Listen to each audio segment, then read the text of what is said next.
Games are everywhere, and they're coming out all of the time. There's so much choice, it's almost guaranteed you're going to find at least one game, if not 10, that suits your tastes. And that's just the ones released this week.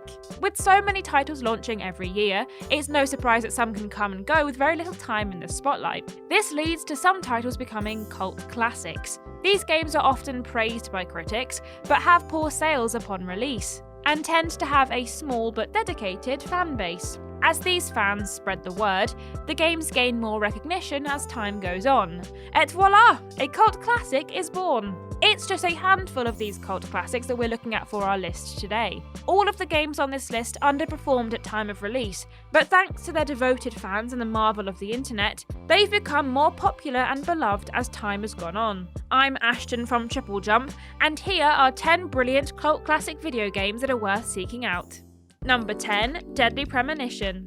Generally, cult classics are great but happen to fly under the radar. Sometimes, as with Deadly Premonition, they're not that good, but are just so bizarre that people can't help but love them.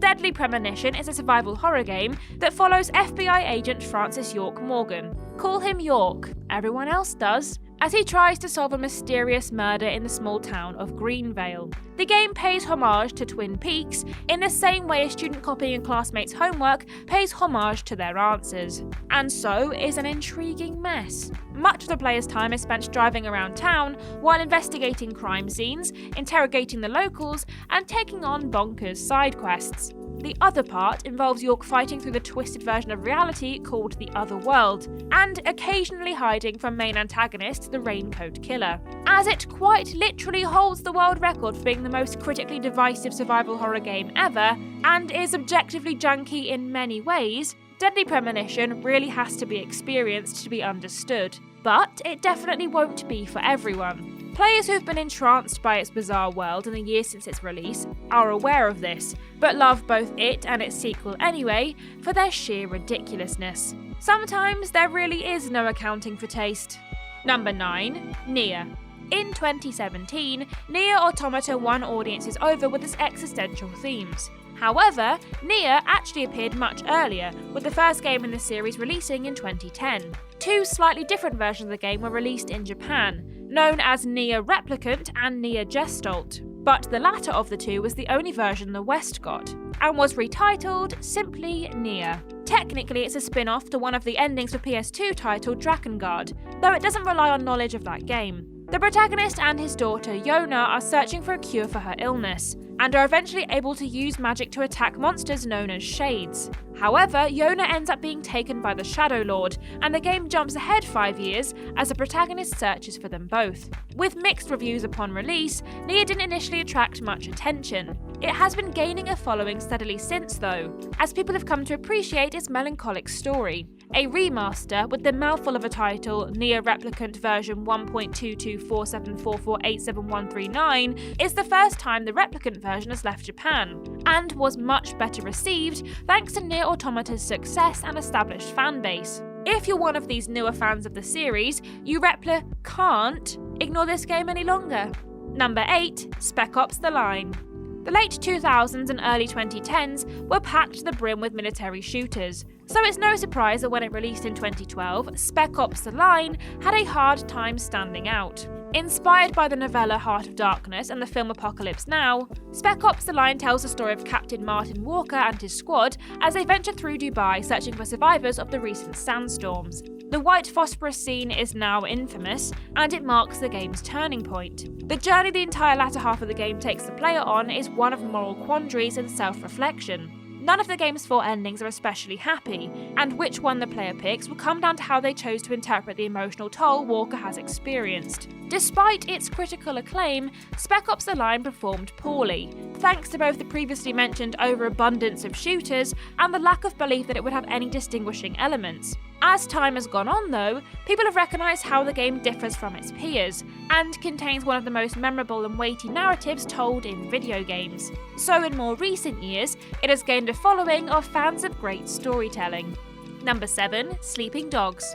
The deceptively named Sleeping Dogs doesn't, in fact, allow players to interact with snoozing canines. In fact, there aren't any dogs in the game at all. Now that is some false advertising. Instead, it follows undercover cop Wei Shen as he infiltrates the Sun on Yi triad and navigates both the streets and gangs of Hong Kong. A spiritual successor to the true crime series, players can explore the open world while balancing the missions Wei does, to ensure he completes both cop and triad objectives to avoid suspicion. This can often place him in precarious positions, and he finds himself having to commit serious crimes in order to dodge being offed by the triad.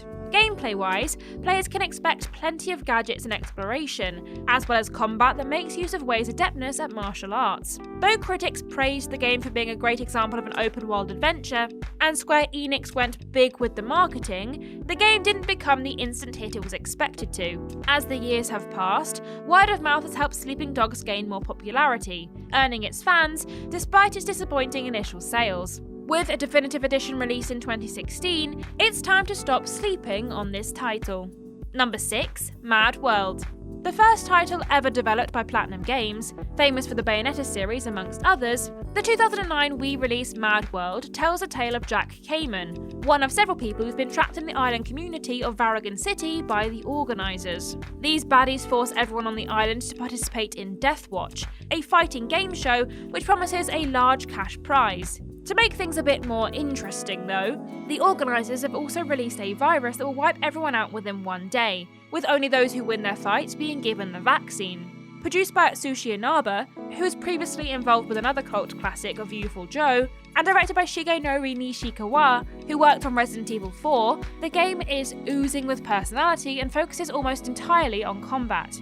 Even with this pedigree behind it and the initial hype, the game was a commercial failure, not even managing to shift 200,000 units in North America in the first 5 months following its release. Its striking visual style and trademark over-the-top Platinum Games combat, though, ensured it became a smash hit amongst those who played it, and it's still fondly remembered by fans to this day. True, the Wii can be a pain in the wrist, but you'd be mad, world, not to seek this game out for yourself.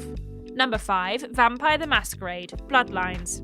Who doesn't love a good bit of vampire action? Oh, by that I mean being a vampire, not being seduced by a vampire. To be fair though, the PC game Vampire the Masquerade Bloodlines has you covered either way. Originally released in 2004, it was admittedly quite a mess at launch, with a general lack of polish thanks to its strict deadline. Based on the TTRPG Vampire the Masquerade, it follows a newly turned vampire working out where they fit in vampire society, allowing players to change the world around them via dialogue choices and different playstyles. Much of this comes down to which clan players choose at the start. For example, the Toreadors rely heavily on seduction and persuasion, Nosferatu are shunned by even their fellow vampires due to their appearance, and Malkavians have unique dialogue options that reflect the clan's inherent mental instability. Even with all of its technical flaws, many recognised the game's unmet potential, and praised its meaningful choices. With re-releases on both GOG and Steam, the game has been able to reach way more fans than it ever did initially.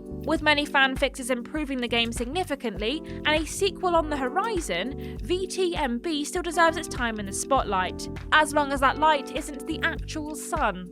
Number 4. The World Ends With You. The Persona series is one of the most prominent JRPGs on the Western market, with Persona 5 in particular receiving high praise. If you find you've done everything you can in that series though, consider taking a look at The World Ends With You.